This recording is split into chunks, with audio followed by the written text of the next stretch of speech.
Oh, oh, my teeth. Okay, yo, what is up, guys? This is the the In Between episode 3.5. And we're basically doing something in between when we're going to be interviewing people, and we're doing an episode that's basically going to be about Matt's tooth update. So we had it before, which was basically the horror stories that could and probably won't happen to Matthew because he didn't go to a school where they're learning how to do it. But that being said, so we're doing tooth update, and he also went to right after, and you tell a lot more about this, but right after he got his wisdom teeth removed, he went to a festival. What was it called? That was called Furnace Fest. And you are correct. I am not actually super sore, but this is something they gave me, which has been helpful. But anyway, tooth update is everything went super boring. Well, that's good. So here's how it went down. I wish I had graphics. Right before the surgery, I said, man, I want to keep this x-ray. I should have said that I wanted to keep the teeth too, because I would show you. Mm-hmm. But the x-ray, literally just Google search. Well, actually, first surprise is I had 3 wisdom teeth. So I thought I only had 2. Turns out I had a 3rd one. Did you not have a 4th? No, I did not have a 4th. Isn't that crazy? Yeah. You want to hear a random fact? Yeah. So my uncle, okay, he is an optometrist. So he doesn't do eye surgeries, I don't think. I think he does the other side. Optometrist. I don't know which one's which. They might be both the same thing. I don't know. But he told me that he said that since we're removing wisdom teeth and evolutionarily we don't need it, that kids are being born without their wisdom teeth now because it is no longer needed in the human cycle because we're not crushing food like we did 500 years ago. We're not crushing wheats, and we're not like having, all of our food is prepared. So we don't need the tooth anymore. So our kids in the next generation are actually not even having that trait, that gene trait when they're born. That's interesting. That's crazy. Yeah, that's interesting. Yeah, well, I don't know how fully I believe that, just because I don't believe in evolution, but I do believe that you involve certain environment. You take a person born from the north, and they bring them to the south in the heat of summer, they're going to hate it. And if you take a person from the south and bring it to the north during winter, they're going to hate it. So you do naturally evolve like that. So that's interesting how genetics work that way. Yeah, I'm not really talking about macro evolution. I'm talking about micro. Macro is when you get a fish into a dog. Micro evolution is when you breed a small horse with a small horse, you get a smaller horse. And then you breed a horse with a horse, and you start making mini breeds, or you mix 2 different dogs. Like I don't believe in macro evolution either. I don't think you can jump species. But I do think that you get small changes. If you put me in Africa, I'm gonna get dark skin, and then if I'm married to a lady that has white skin, but she's in Africa all the time, we're going to get dark skin. Then our kids are going to get easily dark skin. And 8 generations in, we're going to be really dark. So, yeah. Or if you live on a mountain, your heart's bigger. Yeah. Anyway, that's totally. I didn't know your heart got bigger. Yeah, that's what I believe, is because it has to pump all the oxygen in your, because the air is thinner. So your heart gets bigger, and then your lungs are able to expand more or something. I don't know. Anyway, so I went in. Turns out I had 3. If you Google search, like, all of them, they just didn't enter in. So they're all underneath the gum line. But so they didn't pierce the gums, but they were just straight up and down there. And I was like, shoot. So I called my dad and said I needed more money. And then I wrote the check. And then before you know it, the operation was done. And I was like, oh, I sure hope that check went through. Oh, wow. It did. How much did they charge you? It was $1,887. Almost $2,000. Almost $2,000. Oh my gosh. So unthinkable. So get insurance, or we need to design or die. It's so. Can I tell you a horror story real quick? Yeah. Okay, so I'm 27 and I decided it's the perfect time to start BMXing. So I buy a bike. Not like I remember this. Yeah, I buy a bike at Go Ministries and I'm like, you know what? I'm gonna start BMXing. I want to do this. So I start riding this bike everywhere. I didn't have any brakes. I didn't think it was a big deal at the time, but I'm riding this thing everywhere. I do a bunny hop. Well, I'm not wearing long pants on. I didn't know at the time it's important. And the pedal rakes up my shin and cuts my shin, splits it right open. I mean, I'm really bleeding out of my shin. So I wasn't going to do anything with my mom, but my mom is like, you have to go to the hospital. So I go to the hospital. I have no insurance. Okay. I go to the hospital. I wait in the waiting room for an hour and a half. I go back to see the doctor. Okay. The nurse comes out, or the doctor comes out. He looks at me for a second. Then the doctor comes out. He looks at me for a second. He looks at the wound. He opens it up a little bit, closes it, and he goes, there's nothing we can do. And then he leaves. The nurse cleans it up, and then I left the hospital. So I went to the hospital, and the doctor came out and told me there's nothing they can do for it. The nurse comes out, just cleans it up a little bit, puts a bandage on it, okay, and then sends me on my way. So I went to the hospital for them to tell me they couldn't do anything with it. Guess how much it cost me? First guess is $250. $2,000. $2,000? $2,000. Yeah, the gauze and the bandages were like, I don't know, $400 or something. It was like, the markup was so insanely ridiculous. Well, these things are worth it. So if anybody wants to buy these after I'm done, $2,000 will get you nice. Sure. Nice I'm sure pack. they charged you $400 for those. Well, you have no idea. I have no idea. I came in. Okay, so more of back to the 2-story, I guess, is before that, before they found out there was 3 molars, I went in, and I know like 8 years ago, this was a $500 fee. I don't know how much it is now. It's just added into the, almost $2,000. Imagine if I had all 4, I would be crying and probably would have only gotten 2 out or something. Yeah. Anyway, so I go in there and there's this machine and you put your chin, like they adjust it. You put your chin on it and it goes around your head super quick, and instantly, less than a minute later, after the machine goes, they have the printout of my x-ray. Yeah. And know exactly what it is. They tell me how much it is. I quickly call my dad, be like, hey, can you transfer, a couple $100 more? Thank you. Love you, Dad. Shout out to my dad. Yeah, for real. Because he was like, yeah, just get them all done. Just get them all done. I'll be able to hot wire it, 2 hours later or whatever. I was like, okay.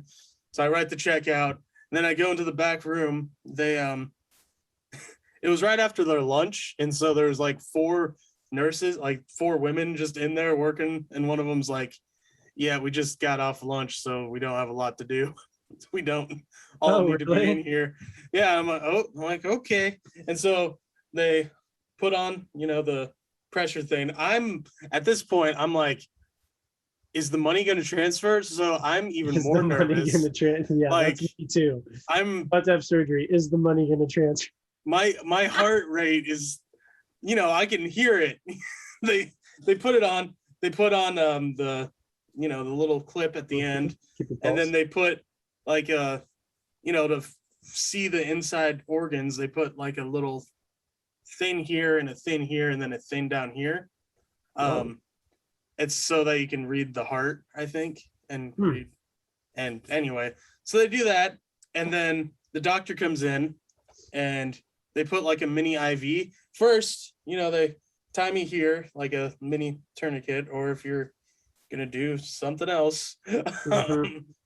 And they tried to find my vein here, so he stuck in a couple times. Is like, okay, not finding it. Oh, dang it! So he went here. One on the hand. Okay, yeah. Which, I mean, my hands easily, the veins pop out really easily on my hand. So, just like this, and then he found it, plugged it in, and then instantly it's this little mini IV, and they start taking syringes and attaching them and just continually going. And he's like, okay, this will What in the put you. world?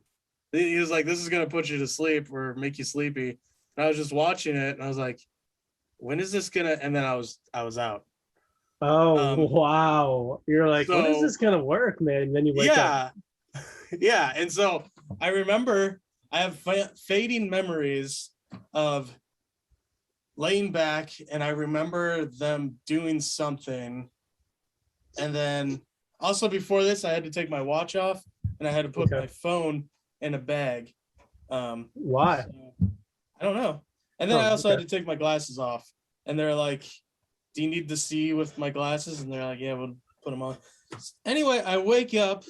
I have vague memories of being woken up and like walked down the hall, but they're all very like fuzzy. I enjoyed it. I will say, like, if I was high, it felt high, you know. Did you really? Mm-hmm. I wonder what they gave you. I don't know what they would have given you through a syringe. Yeah, there was the only thing here was, unless it was this, but the only thing that they had around my face was an oxygen line. That's how they would give you anesthesia. Yeah, so maybe that's how they did it, was just through the nose. But usually it's like a mask. But anyway, I think it was through the shot is how they took me out, which is so weird. I never heard of it. Yeah. Anyway, I woke up in another room, and in a different room. Yeah, in a different room. It was like a recovery station. Oh wow! So, you don't even remember going there?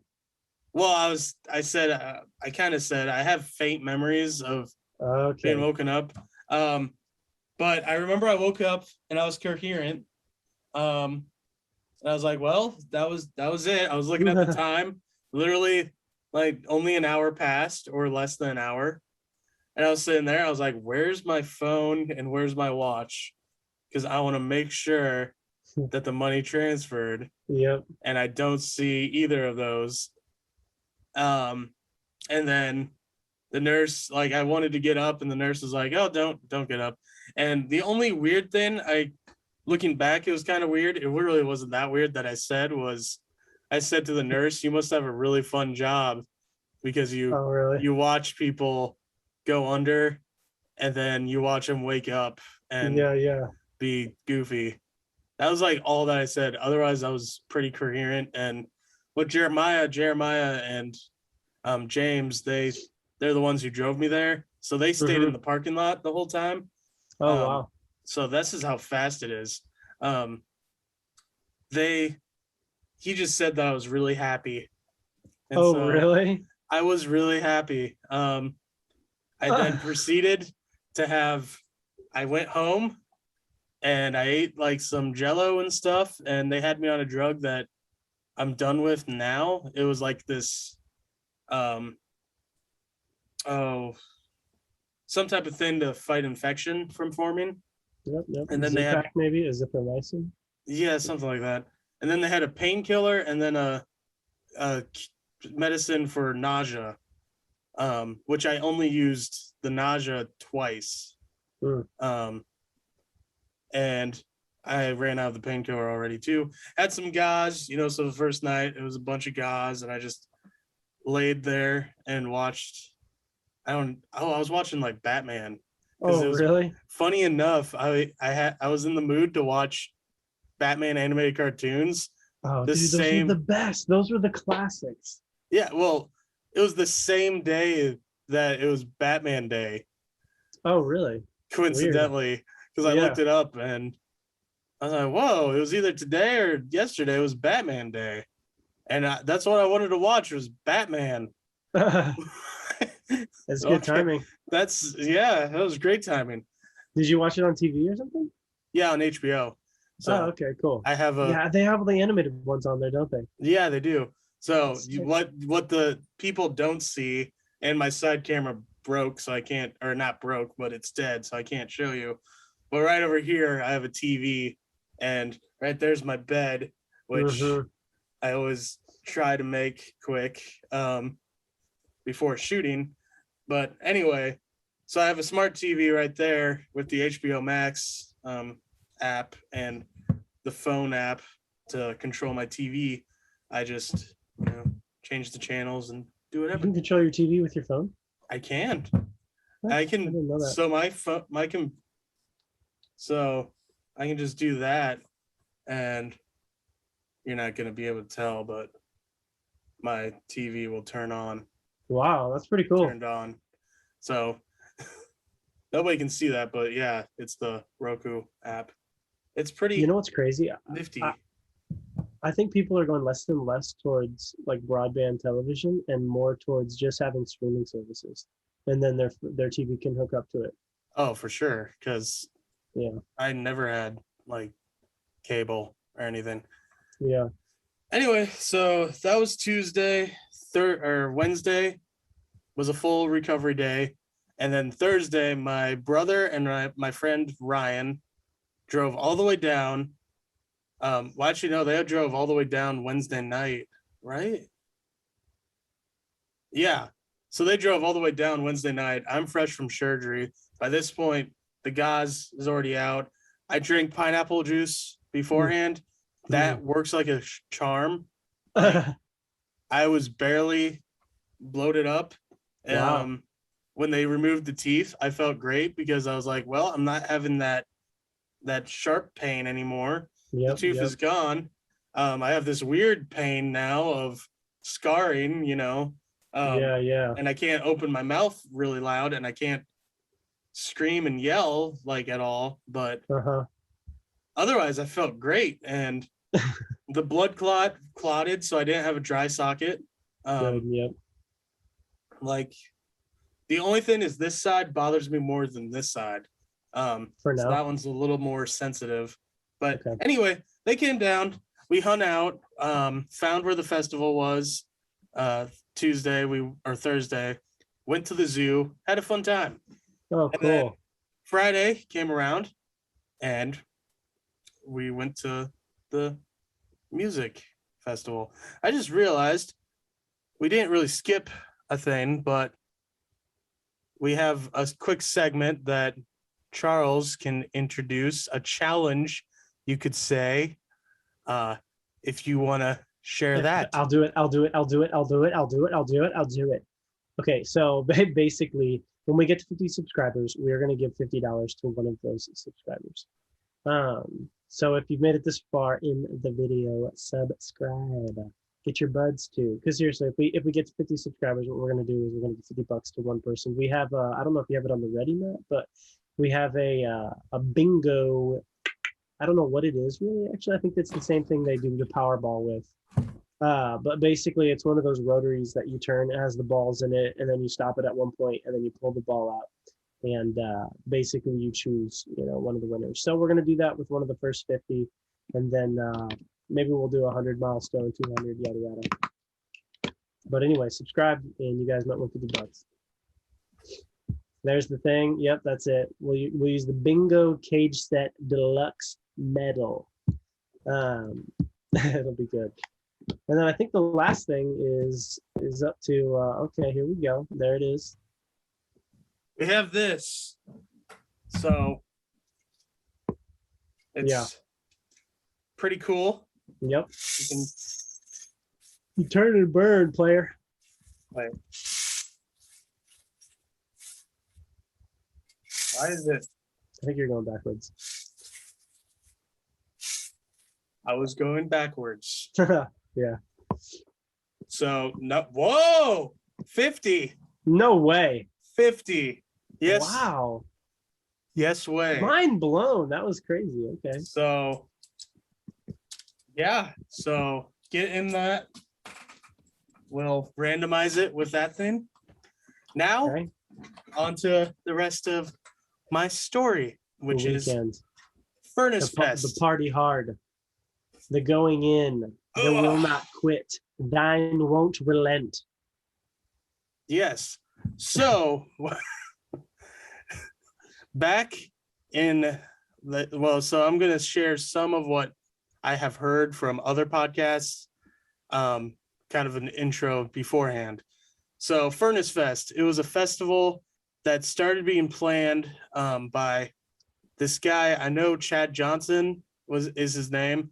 He originated from Birmingham, and some other couple people, I don't know their names, but anyway, 21 years ago now, in 2000, they started a festival in Birmingham in Sloss Furnace, which is like this. They say it's haunted, but it's this big area with this old machinery that used to do something there, but they don't do anything now. It's kind of a history museum place now, but it has a pretty good sized fairgrounds, and it's right next to a railroad track, because trains were an issue a couple of times. Nobody got hurt, thankfully. People weren't stupid, but anyway, trains were an issue. But so 21 years ago, he had a festival called Furnace Fest. It lasted, I think, 3 or 4 years.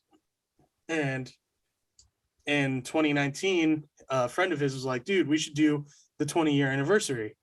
So they announced, like, hey, we're doing the 20-year anniversary. But what really set it off is they announced that Beloved, a band from that hasn't. So Beloved formed in about 2000, played the original Furnace Fest, and they came out with one album on Tooth and Nail, and then they quit. They hadn't done anything in years. Was it good? Oh, it's a great album. Wow. So they were like, hey, Beloved is going to reform. And instantly, everyone wanted to buy a ticket and wanted to go to this. Wow. So he was going to start a Kickstarter to get it off the ground. Didn't need to do a Kickstarter. So wow. There was a Facebook group that formed later down the line. A bunch of bands decided to reform, like Showbread. I'm blanking now. I should just look at the sign. But why am I blanking?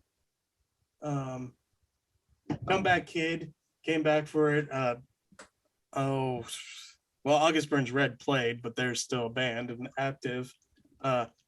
Asses Burns reformed for it. And then Stretch Armstrong, they played their last show they'll ever play because they've been on a hiatus, or they quit 10 years ago, and they don't, like, their drummer doesn't even play anymore.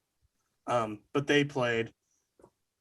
Showbread, which was, I think I already mentioned them, but they quit, and like they came out with their last album in 2016, and I think played their last show in 2018.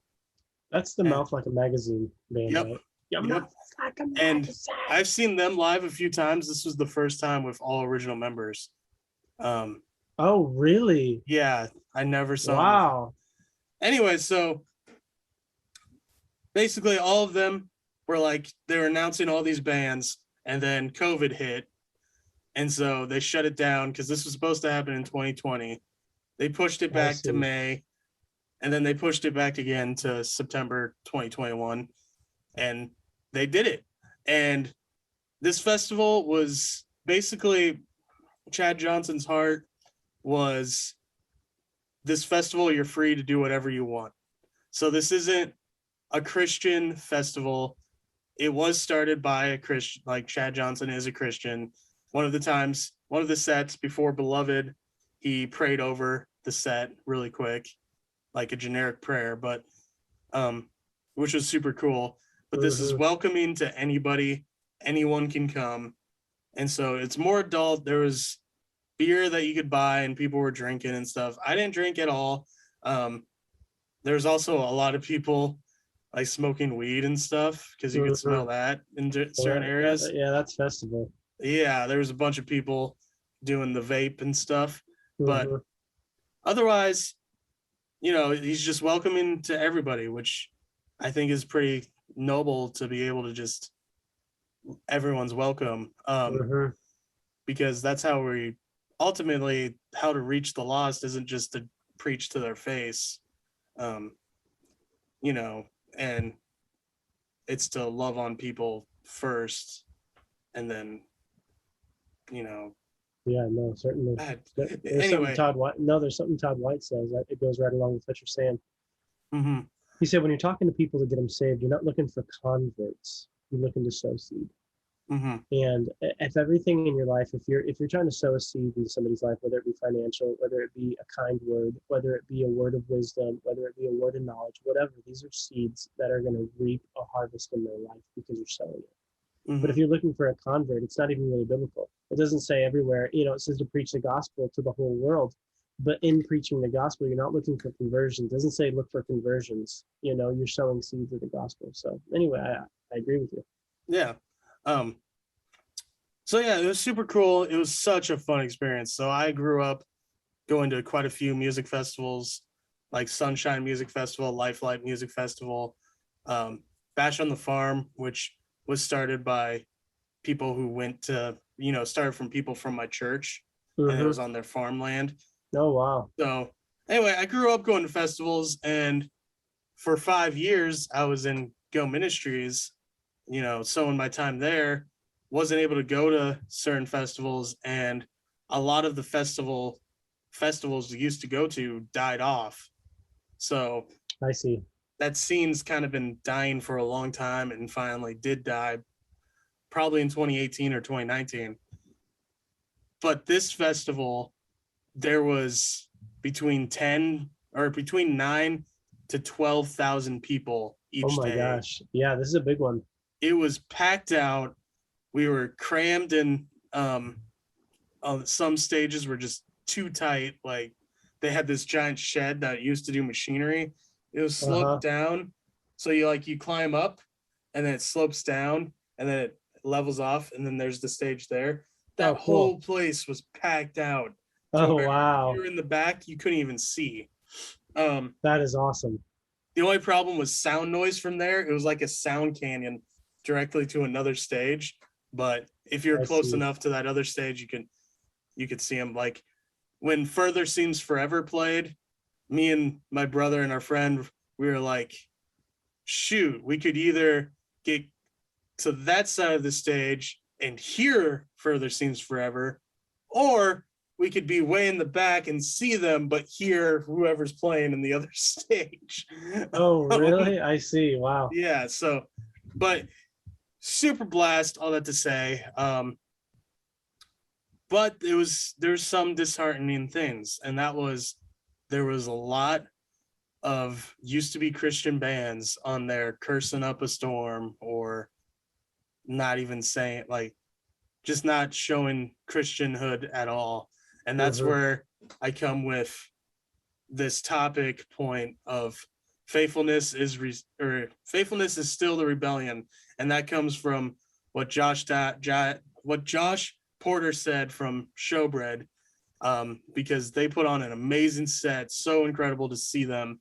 And he took, like 30 seconds to a minute just to share from him personally, basically that he's still a Christian. And well, I sent you the text, but that faithfulness is still and has been the rebellion. He still follows the doctrine of Jesus, and I forget what else he said, but I'm going to pull it up. I can just pull it up for you. Well, yeah, I didn't send you the whole quote. Oh, really? Okay. Well, I don't have the whole quote written down either. I'm sure it's faithfulness is still the rebellion, and I am as dedicated to the ancient, historic, Orthodox Jesus movement as I have ever been. Yeah, that was the big quote that stuck out to me, where where so many of these bands will fall away. And one example is Emery, which I don't know if they still consider themselves a Christian band, but I know their lead singer, he went on stage and he said, well, I'm paraphrasing, obviously, because I don't have it written down or I haven't seen the video since then. But essentially what he said is, how many people didn't get the chance to go to the original Furnace Fest festival because your parents thought it was satanic, but now you're adults and you drink adult beverages and you curse, like you say whatever you want, and you drink adult beverage and you do whatever you want. And so just hearing that, so many of the bands that were Christian, like I could list off a bunch of them. I won't list off every single one because I don't want a listener to listen to it and be like, I don't know. Just search it out yourself and you can find the heart of the band. If you just Google search or YouTube search their live performance, there's going to be a lot of people posting video from this festival. You can see who I'm talking about. But so many of them, you know, started in the Christian scene, parents were Christians, and then as soon as they grow into adulthood and have that free will choice, they just fall away and do their own, like, not saying that cussing and drinking will bring you to, like, if you cuss and drink, you can still be a Christian, but just having that lifestyle on the stage is just so disheartening to hear. And you know, it was just a bummer. But seeing Showbread, I was like, these guys are the real deal, or at least Josh is the real deal. And I wanted to go up to him and say, like, talk to him about how much that encouraged me after the show. Unfortunately, I wasn't able to. I did talk to him quick before the show, though. Wow. And it was super sweet to see. You know, we had a couple in exchange. But I wanted to say that I know you don't base your own faithfulness off of someone else's faith, but what you said really encouraged me, and thank you for keeping the faith. You know, thank you for being someone to look up to, who's been in the music scene, has been having any sort of temptation that can come from playing live shows everywhere, and someone who's stayed faithful to his wife and family and has stayed faithful to the church as a whole. For sure. Another great band that was awesome in that sort of sense, or at least he said that they were all Christian, and if you listen to their lyrics, because they still do music, is The Beautiful Mistake. So if you ever look them up and just listen, like, they came out with an album last year, an EP, and you listen to some of their lyrics, they're really solid lyrics. And so I enjoyed them. Unfortunately, on their stage, the sound guy was not doing his job the best, so it wasn't the best. Sucks so much. Yeah, there was one stage where they were just having trouble throughout the night. But another highlight, though, was Beloved. Got to meet them before. They gave me a poster, which was super cool, and they're all really nice guys, put on an amazing set. Following them was Stretch Armstrong, which wasn't as amazing. They're more, I guess, they're more not as Christian, I don't think. But anyway, all that to say is, I don't know where I was saying. I kind of blanked. No, you seemed like you were, if I can fill in for you, maybe asking the question, if there is even a question to ask, like, what is on stage, what does Christianity look like? Like, where are the dividing lines between personal choice and, like, you're calling yourself a Christian band, but really you're not living it? It seems like that was really at the core of what you're talking about. The issue here is, like, you have a problem with the title, but without an action. Mm-hmm. You know what I mean? Like, putting I'm a Christian band on it, but when people get up, you're like, man, but where's, like, you never, at least it seems to me, you don't seem to really have a problem with somebody who says they're a unchristian band that cusses. Well, you're like, okay, well, they're an unchristian band, like, they're unsaved, I expect it. But if you're like, but if you carry a title, if you say you're something, if you say you align with something, but it doesn't look like it, I have a problem with it. Yeah, I will say a lot of these bands, I guess, I don't know if they're Christian, they advertise that they're Christian now, but they did. Like Further Seems Forever, for instance, which from stage, they're like, hey, what's up, you bunch of effers or whatever they said. And it was like, I remember me and Luke were leaving to go to the car, and we were outside the festival, and we could see, like a side view being outside of him. And it was like, oh, hey, this is a better view than inside the festival. Oh wow! Because I could see the drummer and I could see the guitar player every once in a while, you know. But then they said like, "You bunch of whatever F-bomb," and we're like, "Well, okay, let's go to the car." Wow, weird.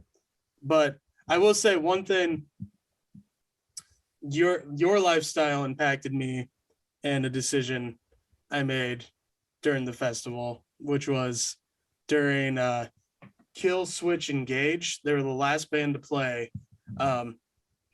They were saying like they're dropping F-bombs, doing stuff like that. You know, they're a secular band. They're advertised as a secular band.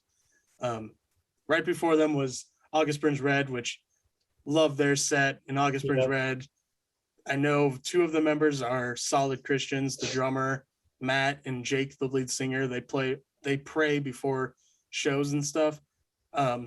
He didn't preach at all, but he did say God bless at the end of the set.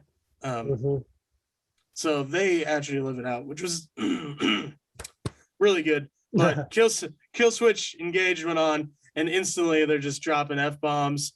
But what really got me is he dropped a GD. He was like, open up this pit, gosh, you know, GD. Yeah. And I listened to the first song and it was like, you know what? Something that I kind of pondered on in that moment is you can, you know, essentially you can say rape to me all you want. Like you can say because that's essentially what F word means. I'm tracking now. I wasn't at first. I was like, where's this going? But I get it. Yeah. So you can drop F-bombs at me. You can say whatever the heck you want. But once you take the Lord's name in vain, I'm done listening to you. And I'm out of the, you know, so as soon as he dropped that, I was like, all right, I'm leaving. And I left, went to the restroom, and, you know, went to the car, and, you know, we left the festival because I was like, nobody's going to notice this. If somebody does, though, I can tell them this, and I can tell them on this podcast. This podcast isn't the reason I left. It was really, it was honestly almost like a what would Charles do moment where it was something that just hurt, where it was like, man, you can party, you can do whatever you want, but you take the Lord's name in vain, just out of willy-nilly right there. I'm sorry, I'm done. And so because I was going to stay for another song, because that was our plan, was we're going to see a couple say that we saw Killswitch Engaged and be like, whoa, because that's one thing that's happened to me before is I've missed bands at festivals and people will tell me what their favorite band is. And I'll say, oh, I almost saw them, but instead I was somewhere else, you know? And so I had that thought of it'd be cool if I can say to someone, hey, I saw this band. But in that moment, left. Don't regret it at all because there's no reason for that. It's like they sound good as musicians and things like that. But that's another thing about this festival is every single band was solid because a lot of them were regrouping. And so there's a lot of bands that haven't done anything in 15, 20 years or however long. That's a long time. That's a long time to do music. They came together and put on a show. So every single set was super good. It was funny, right before Showbread, a friend that we met on the way there was saying how he had to see this other band. I believe it was Face to Face, another secular band. No, I don't think it was Face to Face. Really good punk band, really solid. We were standing there, saw a few songs, and then we were like, you know what? We really want to see Showbread. That's the reason we came. So later, we're going to go sit in on the set before them to make sure we have good spots, which I had a really good spot. But that band was incredible. We went over to this other band, don't remember the name of it.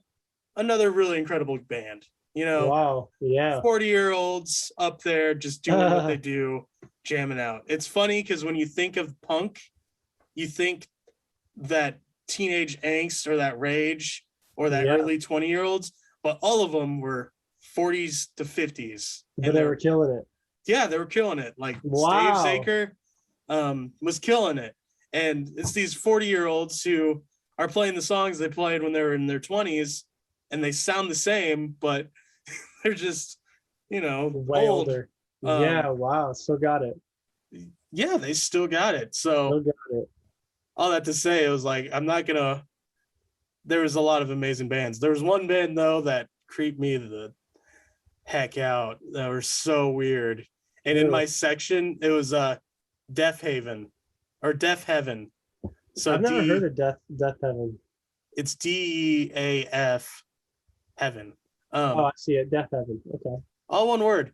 Their lead singer or lead screamer is a really performer. Like, so he's the whole time. I'm looking him up. And then screaming like, I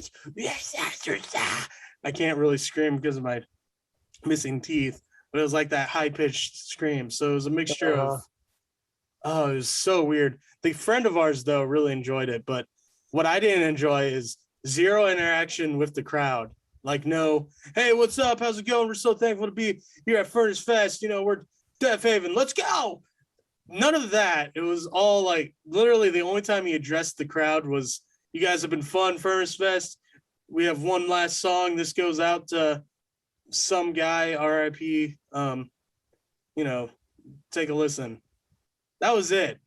And so in my section, there was me, this other dude, and this other, like, this group of people just standing there the whole concert. Just. Oh, really? I'm just watching. I remember I was standing there and I was Google searching the band because I was curious when they were formed. Formed in 2010. Okay, cool. From California. Okay. And then I was texting Zach Johnson because really? I had texted him earlier because I saw the Classic Crime, which is one of his top favorite bands. Awesome. They're awesome. They were so good live. I'll have to send you some video. Yeah. But anyway, so I was texting him and I was talking to him about my experience. How everyone was just standing there, and one guy right behind me, I kept looking back at him because the whole show. It was just meeping. But yeah, but then as soon as Beloved hit the stage, crowd, just everybody was in it. Everybody was all for it. Because you gotta think, this is roughly, I don't know, it wasn't the whole crowd because not everybody could fit in there, but imagine 5,000 people. This is the band. The reason they came to this festival was to see them. I'm looking them up right now. It's Beloved. To look them up on socials, it's Beloved US because I think there's another band called Beloved. Yeah, I see them. They only came out with one album, and then just closed it down. Yep. But I got to meet them. I got to meet the drummer. I didn't know he was the drummer at the time because there's no images of them really playing except for now, you know, so nothing current. So everyone looks completely different. Like, yeah. Didn't know that their leads, like the other lead singer on guitar was a redhead, but he's a redhead with long hair and a beard now, which is super cool guy.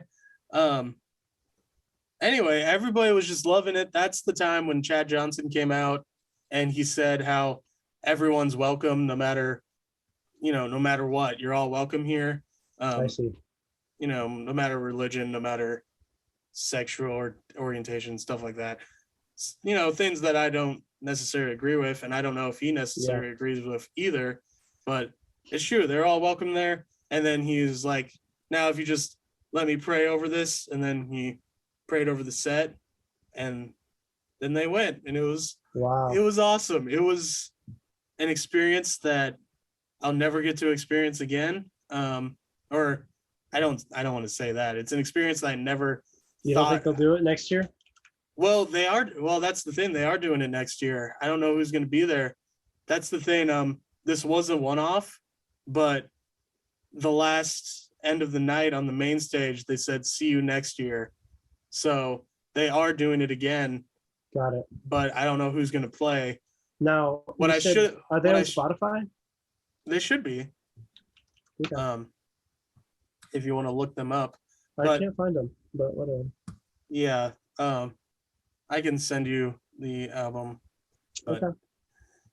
Anyway, what I should have said is never would have thought I would experience, because they quit, they quit probably before I was 10 years old, In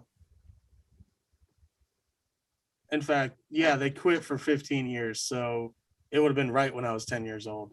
Wow. So I never, you just sent me, that's the new song. After like that many years, they came out with a new song. They wrote I thought that would be cool. Oh, it's a sweet song. Okay. They played it live. The reason they wrote that song was kind of explaining where they're all at now. That's what the drummer was saying, is after, 20 years or however long, we finally came together and wrote a song and kind of explaining where we're at in life, because they love to play, and he would love to tour, but he loves his kids more. So I see. They're not going to tour a bunch. I know they're doing another show in their hometown of North Carolina somewhere, but anyway, they probably will play again, hopefully. But like I said, this is a band that I saw their music video years ago when I was a kid. Wow. And never would have thought I would see them, Same with The Beautiful Mistake, which is they're still making music. Never would have thought I would see them, but 18 years later, I seen them live. Yeah, that's crazy. There's a lot of bands. Or Showbread even. I saw them live about 3 times. Never would have thought I would see him again. Saw him again. It was funny because he was saying that they're not a band, but if they were a band, they would be the best band in the whole world. Oh, really? Yeah. So the whole time he was saying, we're not a band. But if we were a band, this would, so it was great to see them, because I never saw them with all original members. Because the first time I saw him, I forget his name. I think it's Jamel.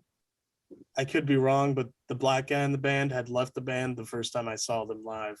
I see. So what band is this? Showbread. Yeah, Showbread. Okay, that's what I thought. The reason I wanted to talk to you about. No, that's what I thought. Yeah, because I didn't know how long did he leave for? He left, I think, back in 2008. Okay. Wow. They've been going for a long time without him.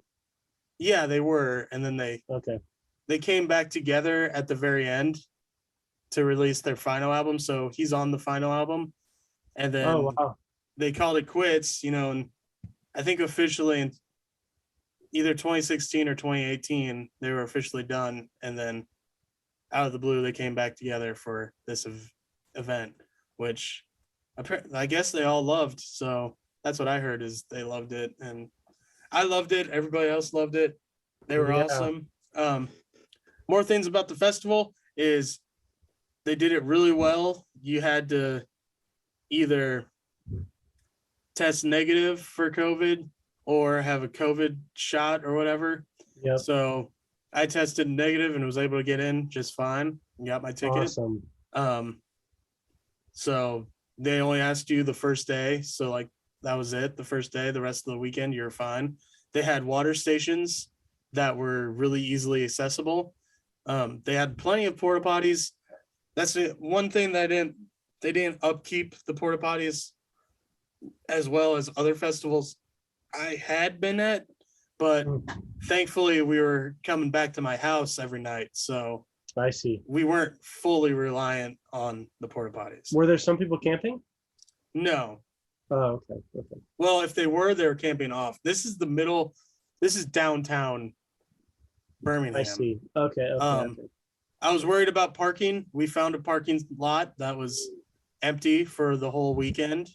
So we walked 0.4 miles every day to get to the gates, but a lot of people were walking a lot farther. So parking was a breeze. Getting into the festival was a breeze. I found out about this afterwards, is they had a Monster energy truck. I saw one of their sponsors on the website. Free Monster. Yeah. I didn't know that until the last day, so I only got one. But there's people who drank like 8. Yeah, I'm sure. It was anyway, so do you want to take a break? Yeah, please. And come back? Yeah, I have to pee. And we're back. So, all in all, festival went really well. Tooth, no issue. Like you can hear, I've been talking this whole time. It's been a week. Still healing, but it's going super well. Praise the Lord, it's going super well. Uh-huh. I didn't go super crazy at the festival. Not a lot of people did. A lot of people were respectable. But that comes to the topic I wanted to talk about, which is just staying faithful. And all in all, like, no matter what, staying faithful, whatever comes your way, staying faithful. Faithful is the rebellion against the world, even still to this day, even though when it looks like it's not and the world looks so pleasing to the eye, staying faithful to Jesus and staying faithful to Christ is the way to go. So a topic point that I wanted to talk with Charles, which we probably should touch on later as well, when we're more prepared and not going just after a 3-day weekend of partying at a festival, is what causes kids to fall away, and I guess, yeah, what causes kids that grow up in the Christian household rebel in the other direction and go towards the world, and how can parents fight against it? How can we save those people who know the truth or have heard the truth but have rejected, have been the plant that fell on the seed that it got choked out by the weeds around it? Yep. You know, for me, I don't know how I speak for you, how you keep yourself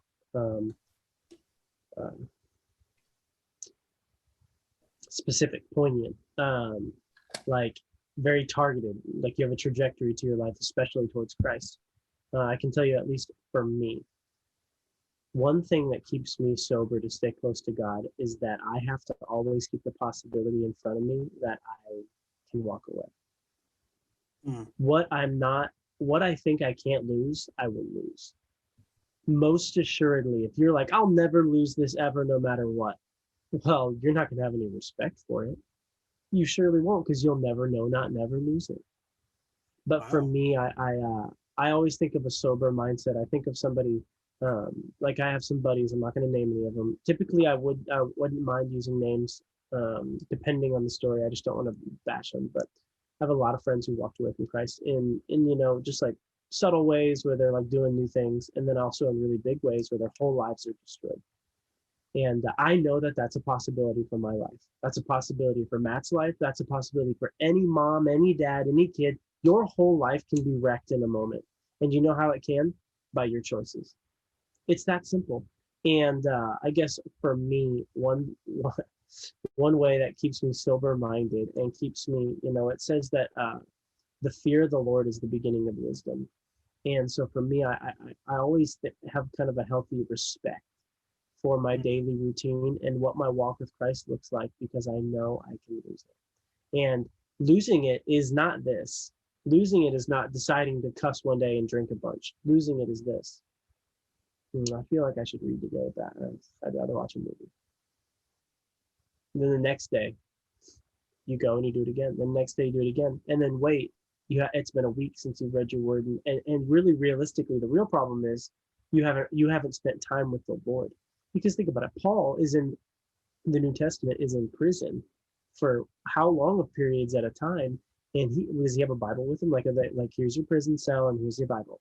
Like, do you think this is what's happening? It may be, I don't know, but realistically, I think that he didn't have it, and yet he had a relationship with the Lord. If you look at the guys in the New Testament, specifically the 12 apostles, you have to remember they didn't have the New Testament. They're writing the New Testament. So what are they reading? So we're thinking all day like, oh, I need to read the New Testament. I need to read the New Testament. Well, they're just living it. They have a Holy Spirit and a promise to go preach the gospel to people, and they're just getting wonky and crazy trying to do this thing. So I guess, the answer to the question is how do you stay and keep yourself from falling away for parents and for kids?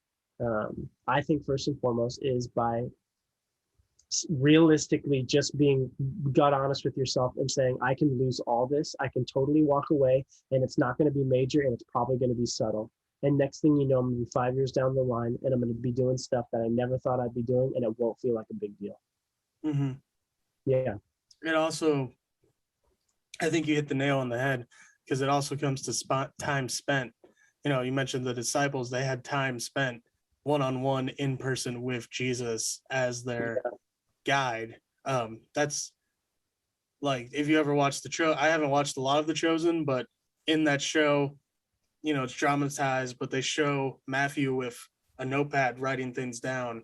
And so that's him writing things down and remembering to later on write his book. And so they spent time with Jesus. They were the 12 that stayed because, what was it, 72 that fell away right away? As soon as it was a total of 72 and like 50 left. It went back down to 12. Yep. And so spending time spent, like you said, because we can lose it, and not having that healthy fear of the Lord. It's not a fear of he's going to smite you with lightning. It's a fear of wanting to honor and respect. And that's why when someone says GD, that's like they don't have that respect, that honor towards that name. Yeah. And God has many ways, or has many names, because he's so indescribable. He needs all those different definitions to describe him. Wow, that's good. Yeah, wow. And so I think you hit it on the head, is with the finite, like a lot of these people that fall away don't hold on to that, like you're saying, don't have that respect and that honor towards God, that they just treat it as a religious activity that they do and as a rule set by their parents, which obviously you want to raise your kids right, so it can be tricky and not everyone is perfect. You look at any pastor's kids and they're just even more so rebellious against the Christian. Yeah, I'm looking at you, Charles. Yeah. Which, go back and listen to his testimony and you'll hear that, how he had his, you could say, his world experience. Because I'm using faithfulness as the rebellion, so I don't want to use rebellion as the word for everything. But well, I mean, the perspective is probably, think about, he's probably playing music with secular bands, kids that are listening to him that are secular. Mm-hmm. It probably is the rebellion for him. See, I'm hanging out with Christians most of the time, except for the time that I'm like talking to somebody about the Lord. Mm-hmm. Like I'm not like, my friends aren't actively unchristian. I would caution you that would be unwise. But so I'm sure for him, he's surrounded by everything that isn't following the Lord. So I bet for him, it heavily is a rebellion. He's like, I'm not going the way of the world, which is cool. It is cool. Yeah. And so often people just fall away, and it just takes, like you said, like one choice, one determining factor to send them down this raging path of destruction. Which is for all of us. It can happen to all of us. I find like I could decide to have a beer and then all of a sudden be an alcoholic, and so that's why for me, I choose to stand against that. I could start cursing and have it be a regular routine of cursing, and it's something I don't want to do, because it's like what we're called to be is set apart ones. For for the kingdom, we're called to be like soldiers and point people towards Christ. And so if you look just like everybody else in the world, how do you how do you look different? Certainly Jesus went in, turned tables at the money changers. At the money changers at the temple. He went ate with prostitutes, he ate with the tax collectors, he went to everybody in a loving way without sinning. So it is possible to do, but live in that lifestyle without living in that lifestyle. Certainly. So yeah, just have I think you nailed it on the head, and that was really good. Charles. Yeah, I think if I can add something to it, you're talking about Jesus being in a prostitute's house or being in a tax collector's house, and I think it's the difference between wandering and being sent. And if you're in life and you don't know you were sent there, you're wandering. And I think it's dangerous because you don't know why you're in a location. And anytime you don't have purpose, you have the ability to walk any direction. If I came to you and I was like, hey, I want you to walk from the back door to the front door, that's your purpose. Well, you know exactly where to go. But if I put you in a store, I don't tell you your purpose, you'll travel the whole store before you get to the sign that says on the door that says you're supposed to go out this door. So I just, Jesus was sent. Apostle, the word apostle means a sent one. And so I think it's just clear, like, if you're in those places and you're doing that thing, like, you're sent there for a specific purpose. If you look at Timothy, his ministry is isolated to the people that he's ministering to because he's a pastor. And but Paul is writing letters to all these people, traveling around. He's creating brand new churches in these cities, making a church, appointing the leadership, creating the leadership, and then leading to another thing, and then sending letters to all these churches to make sure that they're upkept, that their faith is staying genuine. So no, I think it's a cool topic you brought up, Jesus. It's super, super important that you're being sent into a place and you're not just finding yourself someplace. I've done just finding myself someplace and I've ministered there, but the Lord gave me great caution not to do it again.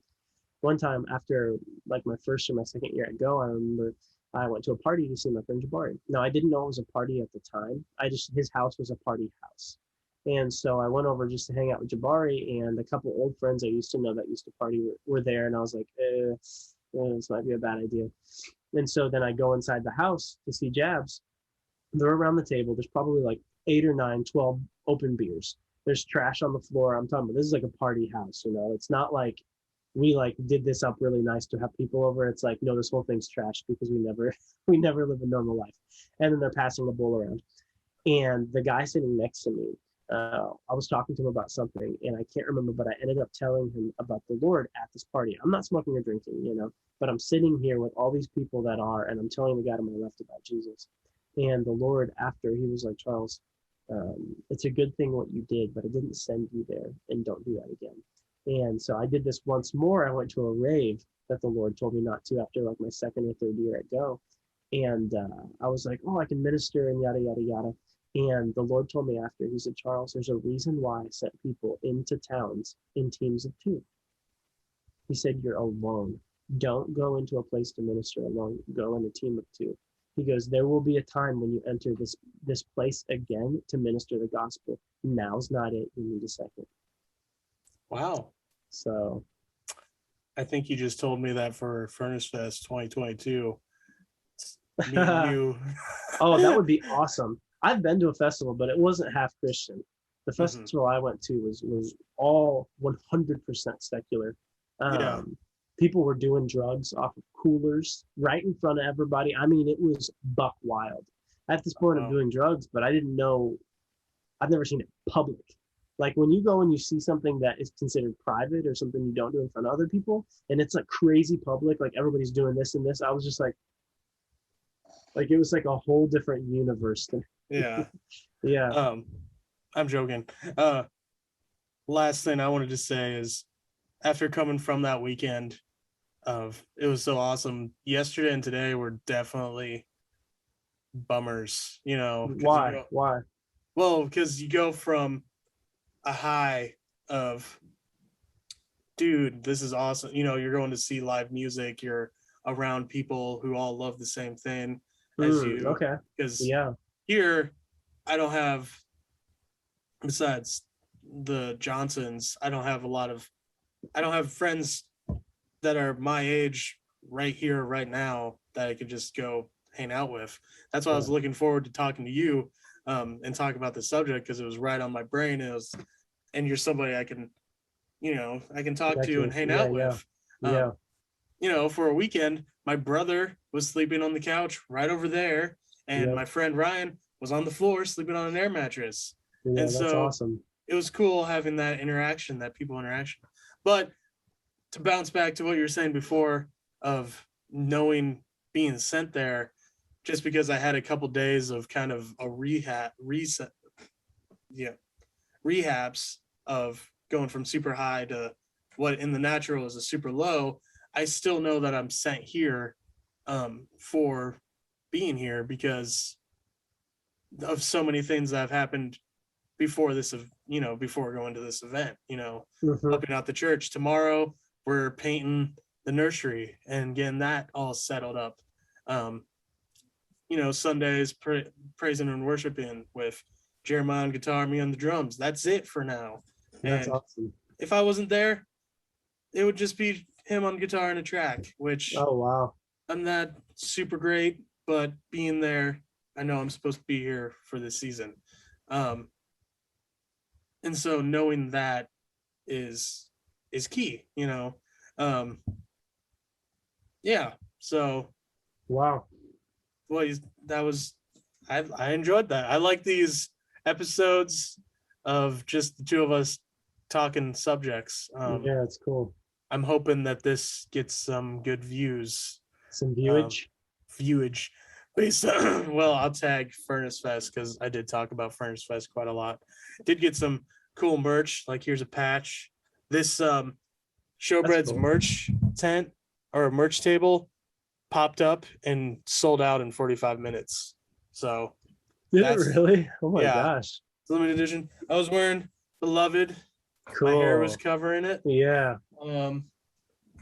I got, I guess this is another Showbread shirt, but Showbread is cool. Show dead.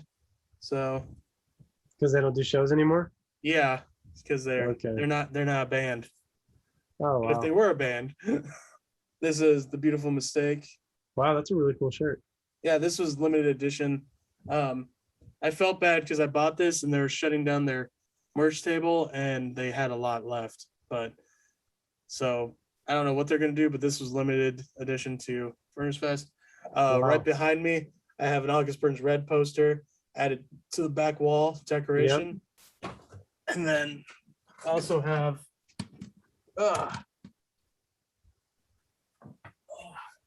I got this thing. So nice. This was given to me the whole lineup. Yeah, which some of these bands ended up canceling, which is kind of sad, but it's okay. Did Take Me Back Sunday come? Yeah. Oh, okay. So, yeah, they did. I didn't see them. So, I saw a lot of the bands. The only headliner I stayed for was a little bit of Killstitch Engaged, but you didn't see Underoath? No, I didn't. I kind of regret not seeing them, but at the same time, they're not a Christian band anymore. Yeah, I saw that. So anyway, I forget what I was doing. I was trying to close out. Yeah, close out. Do it. Thank you for listening to the God Dots podcast. This has been episode 3.5. Subscribe as soon as we get to that first 50. 50. We're giving somebody $50. $50. And if you want it in crypto, I'll send you it in Bitcoin. I'll send it you in Ethereum. I'll send it to you in Litecoin. Whatever crypto you want. Yes. Mm-hmm. But it'll be safe. Or I'll send it in fiat. Whatever. Yeah. Or just PayPal you the cash. Yeah. Or Venmo. Or PayPal. Or Venmo. Yeah. Or Cash App. Yeah. All those safe things. I know, there's so many. There's so many different ways to do it. But yeah, subscribe. Be entered into that drawing with this thing. We love you guys. If you have any questions, post them in the comments. If you have any merch ideas, post them in the comments. Follow our Instagram at God Podcast. If you have a costume idea, give it to us because wear it. We gotta get a costume before episode 4. Or we don't have to, but otherwise we'll just make something up. Oh, Charles is doing something. Oh, nothing's off limits here, guys. If you guys have costume ideas, just throw it out. We're willing. We can be the we're best. willing and we're able. Dude, you're out for blood. Oh man, we almost look the same. Thanks. No, it's not a dish. You're beautiful. Oh, thank you. I'm just joking. So yeah, leave comments below, like, subscribe. Yep. Spread the word.